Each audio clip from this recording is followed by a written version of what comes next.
자, 어떤 분이 저한테 이렇게 질문을 하셨어요. 제네시스님, 오피스텔은 주택수에서 빠지니까 괜찮은 거죠?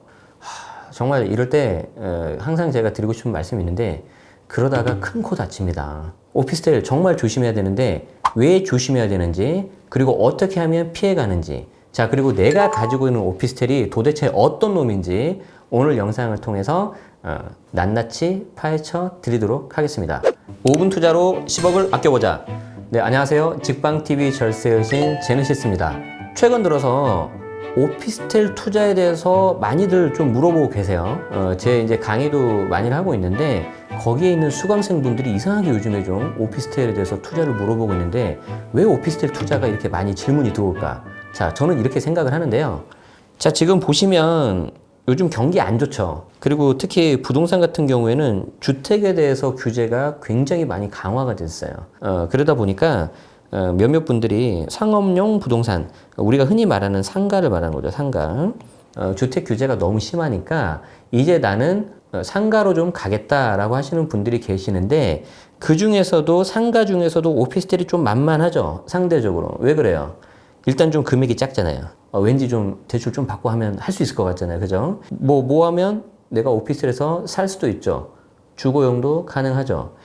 조금 전에 말씀드린 것처럼 초보분들이 좀 이게 접근하기 쉽고, 무엇보다도 이제 월세가 나오니까 이게 좀 매력적이라는 거예요.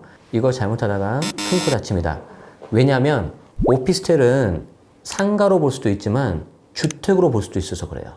자, 많은 분들이 오피스텔을 업무용, 즉 상가로 알고 계세요. 그 말이 맞긴 맞아요. 건축 허가 당시에는 업무용 시설로 분류가 돼요. 자, 그래서 이 경우에는 일반 임대 사업자이고요. 이때 일반 임대 사업자로 등록을 하면 부가가치세가 환급을 받아요, 우리가. 자, 그리고 이렇게 된다면 오피스텔이 업무용 상가이므로 주택수에서 제외되는 게 맞아요. 자, 그런데 여기서 끝나지 않는다는 거예요. 자, 이제 좀 더 복잡하게 들어가 볼게요. 자, 여러분이 오피스텔을 가지고 있다면 이제 두 가지 테크를 탄다고 보셔야 되는데, 우리 테크트리 알아요? 아주 몇 년 전에 전 국민이 다 아는 스타크래프트라는 게임에서 나온 건데, 자, 내가 오피스텔을 가지고 있으면은 두 가지 테크를 탄다고 보셔야 되는 거, 이렇게. 하나는 업무용, 하나는 주거용. 이 오피스텔을 가지고 있는데 얘가 업무용이라면은 상가기 때문에 주택에서는 제외된다. 그래서 처음 질문하신 분 말대로 주택수에서 제외되기 때문에 경우에 따라서는 내가 가지고 있는 주택이 한 채다. 그러면은 비과세도 가능할 수 있어요. 만약에 내가 주거용으로 테크를 타버렸다, 그러면 이 경우에는 주택수 포함이에요, 포함. 그럼 어떻게 되죠? 비과세도 못 받고, 만약에 이 오피스텔이나 내가 팔고자 하는 주택이 조정대상 지역에 해당된다면 양도소득세가 매우 많이 나오는 중과가 들어가겠죠. 내가 가지고 있는 오피스텔이 업무용인지 주거용인지 구분하려면 이렇게 하세요. 오피스텔 취득 단계, 보유 단계, 양도 단계, 이렇게 세 가지 케이스가 있는데, 만약에 내가 취득 단계에서 부가가치세를 환급받았다, 아니면 분양사에서 오피스텔 사면 부가가치세 환급 받을 수 있습니다 라고 홍보를 들었다, 그러면 그 놈은 업무용. 그러니까 상가라는 거예요. 아니면 내 목적이 취득세를 좀 줄이고 싶어. 취득세를 감면받는 걸 하고 싶다면은 이놈은 주택임대예요, 주택임대. 임대주택으로 등록한 거예요.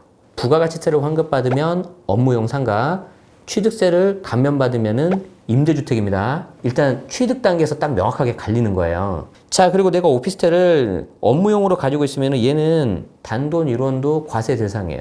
무조건 다 신고해야 되는 거예요. 일반 임대 사업자이기 때문에. 우리가 흔히 알고 있는 상가. 주거용 오피스텔을 가지고 있다 그러면은 여기에서 나오는 수익 금액이 2천만 원 이하면은 작년까지는 비과세, 올해부터는 분리과세. 그래서 이것도 돈 이제 신고 세금 납부해야 되고요. 2천만 원이 넘었다 그러면은 종합과세가 들어가는 거예요. 자, 그리고 이제 양도 단계에서는 업무용이면은 상가, 그리고 주거용이면은 주택과 동일하게 처분이 되는데, 이렇게 말씀을 드려도 좀 헷갈린다 하시는 분들 있죠. 그래서 제가 또 준비했어요. 제가 친절한 제네시스예요. 자, 보도록 하겠습니다. 얼마나 친절한지. 첫 번째, 내가 월세를 받고 있는데 이 월세에 부가가치세가 포함되어 있어. 이러면은 업무용이에요. 내가 이제 사무실이나 업무용으로 세를 놓고 거기에 대해서 부가가치세를 받아서 나중에 이 부가가치세를 신고하는 거죠. 이게 이제 전형적인 업무용이고요. 취득 단계에서 부가가치세를 환급받았다. 그렇다면 이것도 업무용. 그래서 주택수 제외 가능해요. 가능. 자, 취득할 때 취득세를 감면받았다? 그렇다면 주거용이다. 주거용이기 때문에 이 경우에는 주택수에 포함돼요. 간혹가다 이런 분이 계시죠. 부가가치세도 환급받고 취득세도 감면받고 싶어요. 이런 건 없어요. 이런 걸 이제 네 글자로 뭐라고 하냐면 이제 희망사항이라고 하는 거죠. 무슨 심보다? 놀부심보다. 우리 놀부님 말고. 놀부님 미안. 사례를 한번 보도록 하겠습니다. 자, 이거 본인한테 굉장히 우리는 유리하게 해석하는 습관이 있어요. 항상 그렇죠. 어떤 경우냐면은 본인한테 유리하게 해석을 하는데 이런 거죠. 자, 저는 1주택이고요. 오피스텔을 하나 가지고 있어요. 근데 이 오피스텔을 주거용으로 사용하고 있네? 근데 이분이 세무사님한테 가서 세무상담 받는 거죠. 자, 세무사님, 제가 1주택자인데요. 라고 말을 해요. 세무사한테. 그러면서 무슨 생각을 하는 거죠? 오피스텔이니까, 상가니까 말 안 해도 되겠지라고 해보는 거죠. 실제로는 이 사람 몇 주택이에요? 여기 있는 주택은 당연히 주택수 들어가고, 여기 있는 오피스텔도 주거용으로 사용 중이니까 당연히 주거용으로 들어가 버리는 거죠. 몇 주택이다? 2주택. 근데 내가 이걸 말 안 하면 앞에 앉아 계신 세무사님이 이걸 알 수 있다 없다? 몰라요, 전혀. 그렇게 해서 이분이 1주택자인 줄 알고 그냥 자신 있게 팔았다가 앞에 있는 세무사님도 네, 그러면 이 경우에 1주택 비과세 맞습니다 라고 했는데 오피스텔이 주거용이라고 해서 비과세를 못 받는데 해필 그 집이 조정대상 지역이었던 거죠. 서울은 전체 다 해당되죠. 그래서 세금이 얼마가 나왔다? 무려 한 2천만 원 아니면 비과세 받을 수 있는 거를 5천만 원 정도 낸 사례가 있어요. 2주택 중과가 들어가 버렸거든. 절대 이러시면 안 된다. 가끔 가다가 오피스텔을 내가 이제 업무용으로 월세를 놓으려고 했는데 이게 공실이 되는 경우가 있잖아요. 공급이 워낙 많아서. 그 경우에 세입자하고 이렇게 하는 거죠. 전입신고 하지 말아라. 대신에 내가 좀 월세 이렇게 좀 깎아주겠다 해가지고 이러면 괜찮겠지 하고 이제 주거용으로 좀 돌리시는 분이 있는데 방송 보시는 분 중에 벌써 몇 분이 좀 뜨끔하는 그 모양이 보이는데 자, 이 경우에 반드시 세무사님하고 상담을 하시고 실제 이 오피스텔이 용도가 어떻게 사용되고 있는지 반드시 파악하셔야 됩니다. 왜 그러냐면 가끔 가다가 이제 세무조사 나올 수가 있어요. 이 사람 1주택으로 비과세 신고를 했는데 오피스텔이 있는 거죠. 그래서 오피스텔 가서 실사를 해봤더니 주거용으로 쓰고 있는 거예요. 안에서 침대도 놓고 라면도 끓여 먹고. 업무용 사무실이 아니라 주택으로 본다. 그러면 몇 주택이다? 2주택. 비과세가 된다 안 된다? 안 된다. 그런데 그 집이 조정대상 지역이다. 그러면은 중과 맞는 거죠. 항상 슬픈 예감은 틀리지 않습니다. 그러니까 조심하셔야 되고요. 두 번째 케이스 볼게요. 자, 이 경우도 실제 사례인데 이거 진짜 황당해요. 자, 1주택을 가지고 있는데 이 1주택이 아내 명의. 자, 그리고 오피스텔을 가지고 있는데 이 오피스텔은 남편 명의로 가지고 있대요. 자, 그런데 상담을 하러 오신 분이 요 여자분이신 거죠. 요 여자분. 자, 세무사님, 저는 1주택자입니다. 이라고 상담을 하는 거죠. 자, 이 경우에는 왜 여성분이 1주택자라고 했을까? 알고 봤더니 여기 있는 남편이 오피스텔 본인이 취득한 걸 와이프한테, 배우자한테 이야기를 안 한 거죠. 이 경우에는 우리가 이미 봤잖아요. 동일 세대잖아요.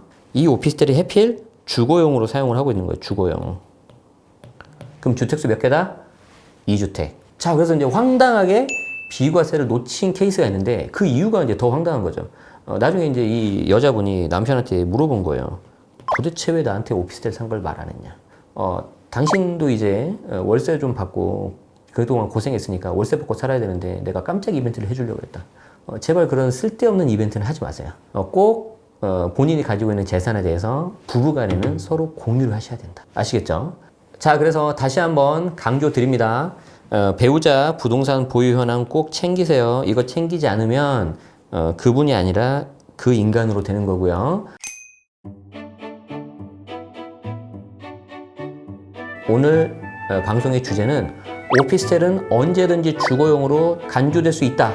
본인이 가지고 있는 오피스텔이 업무용인지 주거용인지 먼저 체크하시고 설령 업무용이라고 하더라도 나중에 세무 상담할 때는 반드시 오피스텔 전부 다 오픈하시는 거예요. 왜? 그 중에서 좀 이렇게 의심되는 사례가 있을 수 있고 그런 부분을 세무사님들이 좀 체크를 하셔야 되거든요. 업무용이라 하더라도 한 번 더 체크하세요. 이거 진짜 세입자들이 주거용으로 안 쓰고 사무실로 잘 쓰고 있는지. 자, 그래서 꼭 이거 조심하시길 바랍니다. 오늘 영상이 도움되셨다면 좋아요와 구독 그리고 알람 설정까지 하시면 편하게 보실 수가 있고요. 매주 목요일 직방TV 절세여신이 여러분을 찾아뵙도록 하겠습니다. 자, 오늘 영상 여기서 마치고요. 지금까지 저는 제네시스였습니다. 고맙습니다.